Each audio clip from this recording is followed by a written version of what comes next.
Hello, and welcome once again to Stuff and Things, where I like to talk about stuff, and occasionally even things. I'm your good friend Bradley, and today I have yet another product review for you. Now this review is going to appeal to those of you who enjoy fine cutlery. And come on, who doesn't, right? What I have here is a traditional folding pocket knife produced by Great Eastern Cutlery. Now some of you may remember one of my very first reviews, or one of my first videos ever actually, was a review of this knife. This was also a Great Eastern Cutlery knife. This was their number 78 American Jack. Beautiful knife, really enjoyed this. Hadn't got another GEC knife for quite some time. It's been almost a year, I think, since I posted that review. But this pattern just came out recently. This is the number 38 Grinling Whittler pattern. And I thought it was beautiful, I had to buy it, and now I'm going to review it for you. Now first, a little background on Great Eastern Cutlery, or GEC, as I will probably refer to them throughout this video. They were started in 2006, I believe, in Titusville, Pennsylvania. Bill Howard, the owner of GEC, was a cutler for Queen Cutlery, and he decided to go out on his own, bought up a lot of old machining, and decided that he wanted to make traditional folding knives the way they used to be made during the heyday of American folding knives, which was late 19th century, early 20th century. And so he did. Since 2006, they've been making knives. They've been, I think, constantly improving since then, using the very traditional old methods. A lot of their manufacturing process is still done by hand. Their knives are of real high quality, and they have lots of different patterns now. When we refer to patterns, we're talking about basically the frame of the knife. So you might have a knife like this. This is pattern 38, and this particular pattern, or this particular version of the pattern, has 3 blades, a 3-bladed whittler, but there are also 2-bladed versions. So different patterns might have different blade configurations and things like that. Easy for me to say. Anyway, Great Eastern Cutlery produces knives under 3 trademarks or brand names, I guess you could say. There's Great Eastern Cutlery, which is the parent company, but then they also have the Great Eastern Cutlery imprint, which produces knives that are pretty much all stainless steel blades, and I think geared more towards the collector's market. Then they have Northfield Unexcelled, which is this knife, is a Northfield Unexcelled knife. This is their more high-end. Some of the materials are a little fancier. They do a little bit more detail work, like this one has lined bolsters right here. You can see some of the grinds are a little more complicated on these knives. And then they also have the Tidioute knife line, or Tidioute Cutlery line, which is what this knife is here. And they're a little more plain, a little more for the working man, I guess you could say, maybe more geared towards people who are going to actually use their knives as opposed to just collecting them. But the Northfield line, like this knife is, and the Tidioute line, the blade steel on these knives is 1095 high carbon steel. And that means that they can rust. Stainless steel can still rust too, but it's just more corrosion resistant. So you have to be careful if you get this knife wet, or any traditional knife, or any knife at all that has 1095 carbon steel. You have to make sure you dry it out completely, keep the blades oiled. Just a little more maintenance, but I think it's a nice trade-off. I think the usability of this steel in this knife is well worth the price of the maintenance. But I don't want to get too much into all the details here. I think we're going to get a little closer. We're going to take a real close look at this knife. I'm going to show you all the features, anything I can think of that you might find interesting. So let's do that right now. So here we are, the GEC number 38 Tidioute Cutlery Grinling Whittler in Gabon ebony. Just look at that knife. It's indescribably beautiful. I am in love with this knife. I've carried this guy, my number 78 American Jack, for about a year now, and I really enjoy this knife. I've gotten a lot of use out of it. You can see the blades are well loved, nice patina going on there, and this is just a big bruiser. Look at that. You hear that? Bam! That's an alligator. That'll snap your finger off, boy. This is a beautiful knife. I love this knife. It's really well made. I might like this one even more. Whereas this is kind of brute strength, this is subtlety. It's grace. It's beautiful. A little bit of the background on this knife. It's named the Grinling Whittler. I actually had to look that up. There was a man named Grinling Gibbons who in the late 17th, early 18th century, he was a Dutch-born English wood carver who was known for his work in some pretty famous buildings. He did a lot of carving in Windsor Castle, Hampton Court Palace. He was known as the master carver to King George I. He made highly intricate, detailed work. Go read the Wikipedia page, it's actually kind of interesting. But this knife was named for him. It was supposed to suggest, I think, the fact that this is a very detailed, delicate, sophisticated knife. This isn't a brute. This is a brute. This is a gentleman. And I think it's absolutely lovely. Some of the statistics on this knife. This particular version is with the Gabon ebony, but there are also many other versions both in the Northfield and the Tidioute brand. You can get rosewood and northwood line, burnt stag, natural stag, several different jig bones in both northwood and in Tidioute, several different acrylics available and stuff, lots of different handle materials, most of them still around as the recording of this video. The blade steel on these are 1095 high carbon steel. Anything in the Northfield or Tidioute line is going to use 1095 steel. So it's easy to sharpen and it holds an edge pretty well, but it can rust on you and it will develop a patina with use. You can see here, there's a little bit of patina going on there. I was cutting some meat or something with it, I think.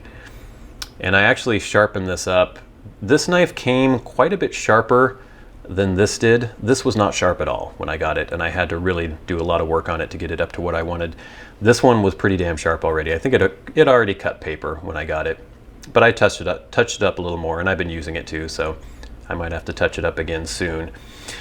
But the liners are brass. You can see there.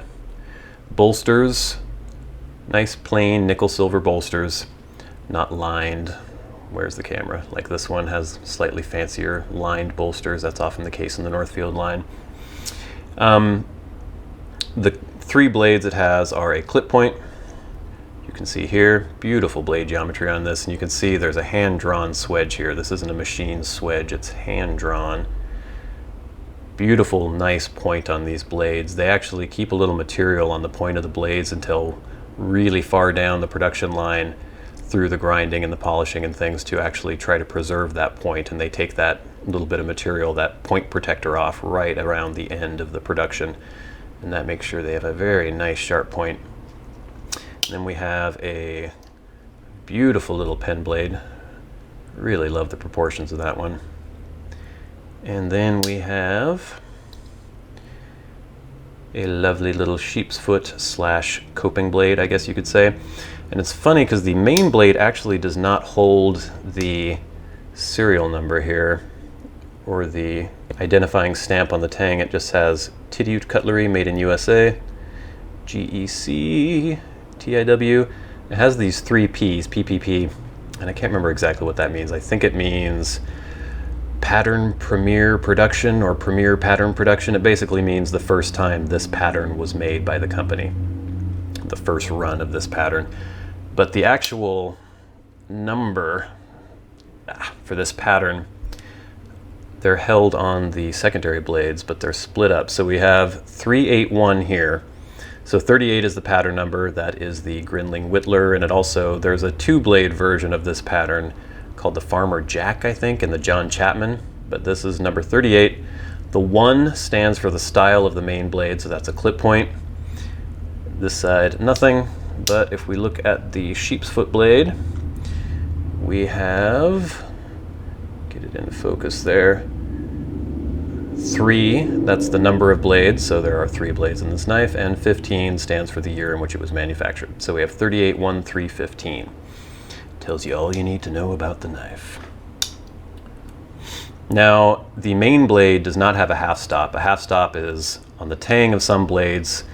The tang will be shaped in such a way that when it hits the spring at the halfway point, it will stop. And that's kind of a safety feature when you're closing the knife. It prevents it from closing on your finger.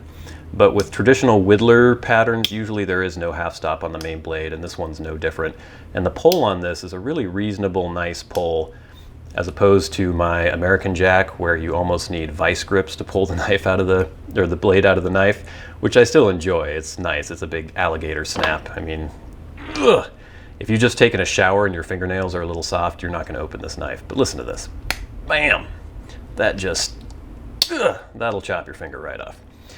That's an alligator. This is a lot more civilized, a lot more reasonable, as it should be for a knife like this. The secondary blades do have half stops, as you can see. But still, they have nice snap, nice walk and talk, as people like to say. You can hear that. Psh, nice, nice. It all works perfectly.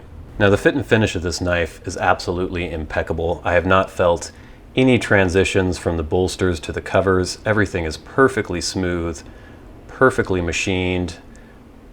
The liners and the back springs are all completely flush. No gaps whatsoever. But wait a minute. What's that giant gap there? Well, that's part of what makes this knife so special. That gap is supposed to be there.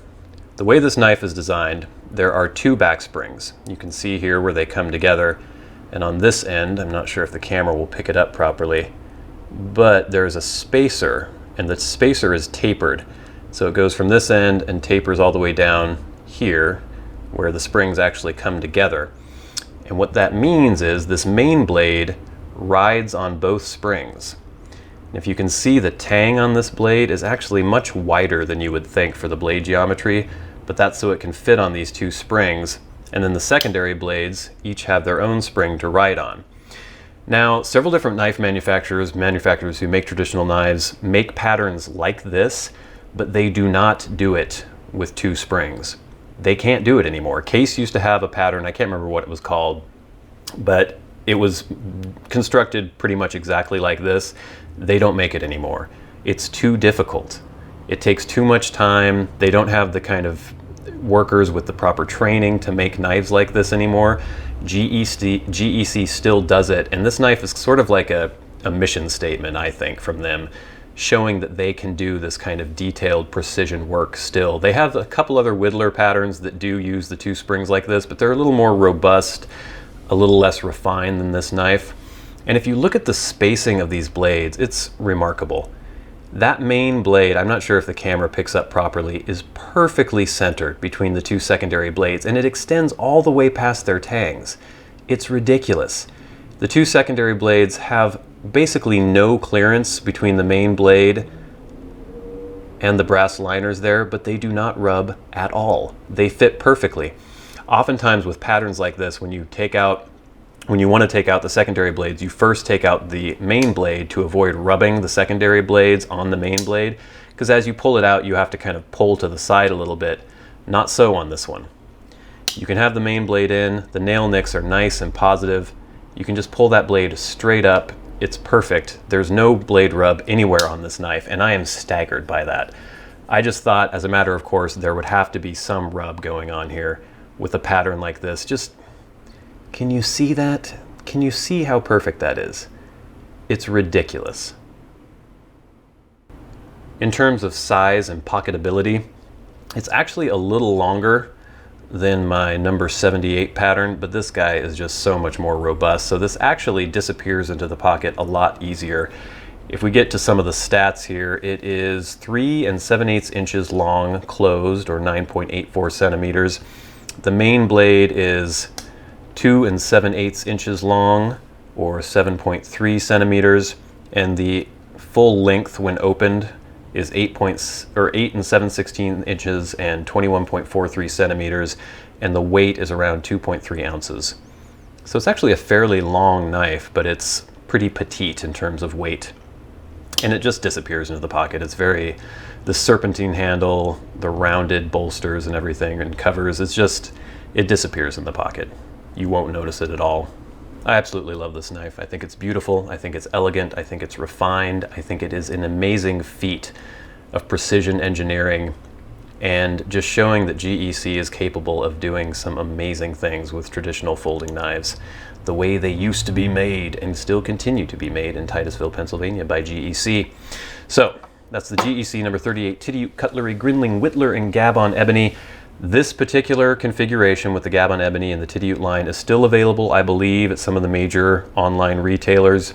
Go look at collectorknives.net, kniveshipfree.com, northwestknifecompany.com, TSA Knives, JSR Sports, and more. You can find this knife as of the recording of this video and all the other different handle materials that are available in both the Northfield and the Tidioute line. Just go check it out, see what you like. You can pay anywhere from around $100 for the Tidioute knives up to around $160 for the Northfield kind of natural stag versions. But I think $100 or even $160 for the stag is a small price to pay for a beautiful knife like this. Is it obvious that I like this knife? I really like this knife. This is a beautiful knife. I really, really like this knife. So there you have it. The GEC pattern number 38 Tidioute Cutlery Grinling Whittler in Gabon Ebony. That is a mouthful. I think this knife is beautiful. I think it's an amazing example of the traditional folding knife art. It is elegant, it is graceful, it is wonderful. I think you should go out and buy it right now. There are still some available in this Gabon ebony finish, I believe, but then as I mentioned, there are lots of other handle materials available as well, and I think you guys should go out and grab one of these as soon as you can. So thank you so much for watching. I've been your good friend Bradley. You have been the audience. This has been Stuff and Things reviewing. Let me see if I can say it one more time. The GEC number 38 Tidioute Cutlery Grinling Whittler in Gabon Ebony. I'll see you later.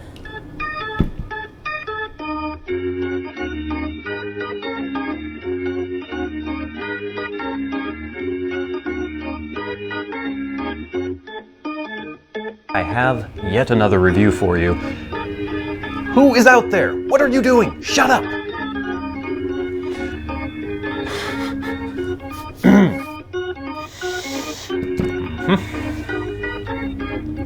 Shut up, loud vehicles, please. Yes. Is there like a motorcycle convention going on in town or something? This is maddening. There's another one. Shut your mouth. Ah, I can't speak. Now this review is going to appeal to those appeal.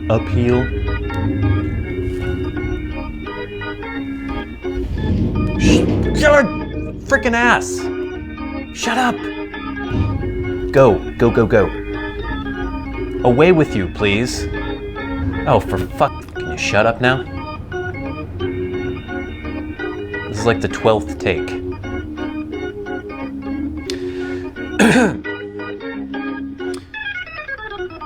What was I gonna say?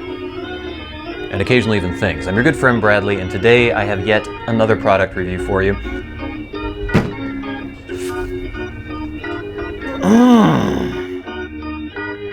Motorcycles. GEC Tidioute Cutlery Grinling Whittler.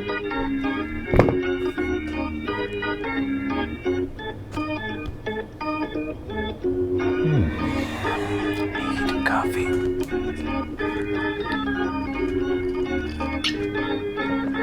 Yeah.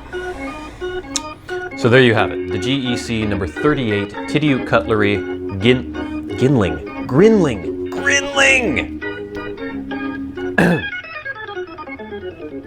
More coffee.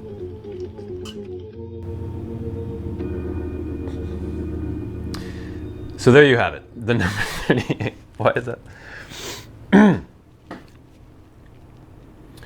So there you have it. The number 38 GEC Tidioute Cutlery Grinling Whittler in Gabon ebony wood. I think this knife is beautiful. I think it's elegant. I think it's refined. I think it is graceful.